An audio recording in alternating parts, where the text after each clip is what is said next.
सभी को राम राम। आज सभी छात्रों को एक कड़ी और सच्ची बात बताने जा रहा हूँ। शायद हो सकता है कि मेरी बात कहीं को बुरा लगे, कहीं को अच्छी भी लगे, लेकिन जो बात है वो तो मैं हकीकत बता रहा हूँ। वो अपने एक कहावत है ना, जब बाढ़ ही खेत को खाए तो खेत की रक्षा कौन करे। ऐसा ही कुछ हाल है हमारे राजस्थान एकीकृत महासंघ के अध्यक्ष उपेंद्र यादव का। अब तो शायद आपको पता लग चुका होगा कि उपेंद्र यादव कितना फ्रॉड और कितना कमीना आदमी है। अभी भी किसी को विश्वास नहीं है कि इसके ऊपर अभी भी है कि भाई किसी को विश्वास। चलो मैं बताता हूँ आपको इसके पूरे फ्रॉड घटनाक्रम की। ऐसा ही भर्ती के ऊपर हम आंदोलन करते हैं 20 तारीख को, और 20 तारीख को उपेंद्र यादव जी को बुलाते हैं कि सर आप आइएगा, हमारे आंदोलन का नेतृत्व कीजिएगा। तो श्रीमान उपेंद्र यादव जी हमें बोलते हैं कि भाई आप भीड़ इकट्ठी करो, मेरे को भीड़ चाहिए, मेरे को भीड़ चाहिए, तब जाके मैं आऊँगा। तो हमने बोला कि सर हमको एक दिन का टाइम दीजिए, हम और बच्चे इकट्ठे करते हैं और हम 22 तारीख को भीड़ इकट्ठी करते हैं, और 22 तारीख को जैसे तैसे करके हम 1200-1300 बच्चे इकट्ठे होते हैं। और फिर उपेंद्र यादव को फ़ोन करके बुलाते हैं, तो उपेंद्र यादव जी फिर भी नहीं आते, फिर भी उपेंद्र यादव जी नहीं आते। कई बार रिक्वेस्ट करने के बाद, फ़ोन पे फ़ोन करने के बाद उपेंद्र यादव जी हमारे बीच उपस्थित होते हैं, और हम सब मिलकर निर्णय करते हैं कि भाई क्या किया जाए। तो हम वहीं भूख हड़ताल पे बैठने के लिए तैयार थे, लेकिन उपेंद्र जी यादव ने हमें आश्वासन दिया कि कई बच्चों की रीट की एग्ज़ाम है, तो इस आंदोलन को स्थगित करते हैं। चलो ठीक है, कोई दिक्कत नहीं। हमारी नेक्स्ट डेट होती है 30 तारीख को आंदोलन की। उपेंद्र यादव जी खुद ने बोला था कि हम 30 तारीख को इकट्ठा होंगे।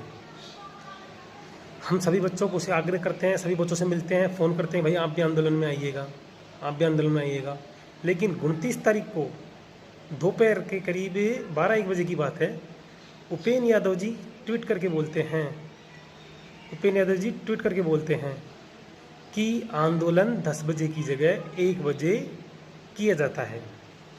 तो मुझे तो तुरंत पता लग गया था कि वहाँ पर 10 बजे कांग्रेस की रैली निकलनी थी, और इस बात की डील उपेंद्र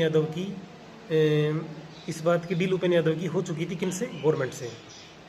गवर्नमेंट से डील होने के बाद उपेंद्र यादव ने हमारा जो आंदोलन है उसका टाइम चेंज कर दिया। टाइम चेंज करने के बाद उपेंद्र यादव जी झूठी जालसाजी करके और सुबह मैसेज डालते हैं कि मुझे तो पुलिस गिरफ्तार करने आ गई, जबकि वो एक सोची समझी और बिल्कुल सरकार के साथ मिली भगत थी, क्योंकि उससे ये फ़ायदा होता कि वो पब्लिक के बीच में भी हीरो और सरकार की नज़र में भी एक मतलब विरोध करने वाला बना रहता। तो वो जालसाजी करके उसने जानबूझकर गिरफ्तारी दी, जबकि उसने पहले हमसे बोल दिया था कि 30 तारीख के दिन मैंने गवर्नमेंट से परमिशन ले लिया इस बात की।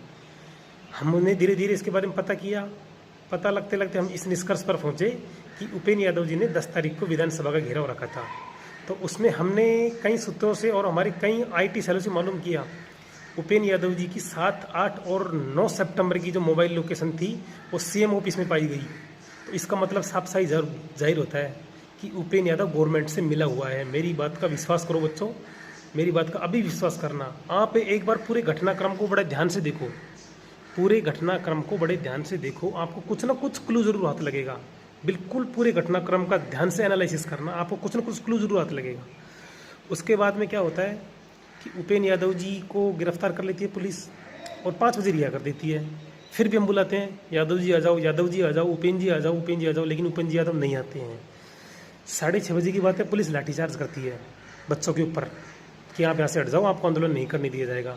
फिर हम उपेंद्र यादव को बुलाते हैं, उपेंद्र यादव फिर भी नहीं आता, उपेंद्र यादव फिर भी नहीं आता। तो फिर मजबूर थकार के कि डॉक्टर किरोड़ी लाल मीणा को बुला लेते हैं बच्चे। वो उनको आश्वासन देता है कि भाई पुलिस से तुम्हारा कुछ नहीं करेगी। फिर अगले दिन बच्चे फिर जाते हैं उपेंद्र यादव के पास कि सर आप चलिए, हमारे आंदोलन को सफल बनाइए, आप हमारे नेतृत्वकर्ता हैं, हमारे नेता हैं। फिर भी उपेंद्र यादव नहीं आता है। ये उपेंद्र यादव क्या आश्वासन देता है कि मैं इस आंदोलन में नहीं आऊँगा, यहाँ तो राजनीति हो गई है। अरे काहे की राजनीति हो गई है? वो बेरोजगार हैं, और बेरोजगारी कोई पार्टी नहीं होती। और जो भी धरना स्थल पर बैठे थे सभी ने इसे कहा था ये सिर्फ और सिर्फ बेरोजगार का आंदोलन है, न कि कोई राजनेता होगा। फिर भी उपेंद्र यादव नहीं आते हैं और एक नई तारीख का ऐलान कर देते हैं कि 5 तारीख को हम नया आंदोलन करेंगे। अब मेरे को आप एक बात बताओ, जो बच्चे दूर दूर से आते हैं, जैसलमेर, बाड़मेर, बीकानेर, जिनका 3-3, 4-4 हज़ार रुपये किराया खर्च होता है, क्या वो आंदोलन में बार बार आने के लिए सहमत होंगे? कभी नहीं होंगे। बेचारे बेरोजगार दूर दूर से पैसा खर्च करके आते हैं, कभी नहीं आ सकते वो। फिर उपेंद्र यादव 5 तारीख को आंदोलन करते हैं, और आंदोलन से पहले वो हमारे माननीय मुख्यमंत्री अशोक गहलोत जी से मिलते हैं, और फिर आंदोलन स्थल पर आते हैं। और आंदोलन स्थल पर मैं जानता हूँ कम से कम 300-400 बच्चों की भीड़ होगी, ज़्यादा से ज़्यादा, और कम से कम 200 बच्चे थे, देखा था मैंने। तो वहाँ पर इतनी सी भीड़ के साथ प्रताप सिंह खाचरियावास का मिलना आना, ये क्या आपको थोड़ा संदेशबद्ध नहीं लगता? मतलब ये मामला पहले से फिक्स था। और तो चाहिए इसी मेरी बात का खंडन करे, लेकिन मैं बता सकता हूँ उपेंद्र यादव एक नंबर का हरामी और चोर आदमी है। मैं बोलता हूँ इस बात को। उपेंद्र यादव, तू पब्लिक के बीच में चाहे कितने हीरो बन ले, लेकिन मैं तेरी हकीकत सामने ला के रहूँगा, ये ध्यान रखना। होगा तू बेरोजगार संघ का अध्यक्ष, लेकिन तेरी जो हकीकत है ना, ये तेरे सामने ला कर रहूँगा। मतलब ये सोशल मीडिया पे ऐसे ऐसे पोस्ट और कमेंट्स वगैरह ऐसी ऐसी पोस्ट डालता है जिससे मासूम बच्चों को लगता है कि हाँ ये तो हमारा बेरोजगार मसीहा है। लेकिन भाइयों, जो आप आंखों से देखते हो ना, वो कभी सच नहीं होता। यानी कि पर्दे के पीछे एक अलग राजनीति चलती है। ये फिक्स है कि उपेंद्र यादव सरकार से मिला हुआ है, और इसके सबूत मैं जल्दी आपके सामने पेश करूँगा। उपेंद्र यादव पूर्णतः सरकार से मिला हुआ है, मेरी बात का यकीन करो। आप अभी भी अगर नहीं समझ सकते ना, तो आप अंधे हो सबसे बड़े। ये बेरोजगार को गुमराह कर रहा है। इस बात करता है सीबीआई जांच की। अगर सीबीआई जांच होगी ना उपेंद्र यादव, तो सबसे पहले बेटा तू आएगा लपेटे में, ये ध्यान रख लेना। अगर सीबीआई जांच होगी ना लपेटे में, तो सबसे पहले तू आएगा, इस ध्यान रखना इस बात का। और उपेंद्र यादव बार बार बोलता है कि बत्तीलाल मीणा को पकड़ो, बत्तीलाल मीणा को पकड़ो। अरे उपेंद्र यादव जी, आप गवर्नमेंट से आग्रह करो ना। गवर्नमेंट ने तो छिपाया बत्तीलाल मीणा को, गवर्नमेंट ने छिपा रखा है बत्तीलाल मीणा को, क्योंकि बत्तीलाल मीणा 2-3 महीने के लिए अंडरग्राउंड हो जाएगा, मामला दब जाएगा, बत्तीलाल मीणा पकड़ा नहीं जाएगा, और वो राज उगलेगा नहीं। गवर्नमेंट से और आप पब्लिक की नज़रों में हीरो।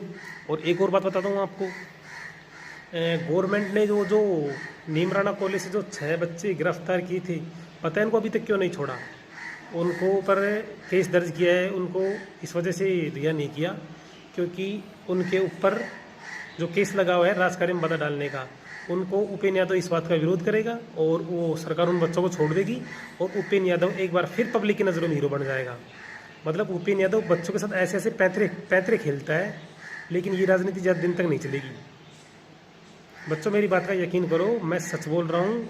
और मैं खुद उपेंद्र यादव से मिलने गया था 1 तारीख को। इसने आंदोलन में आने से साफ मना कर दिया। इससे बड़ा फ्रॉड और झूठा और मक्कार आदमी नहीं हो सकता, और इसकी पोल मैं जल्दी खोलूँगा।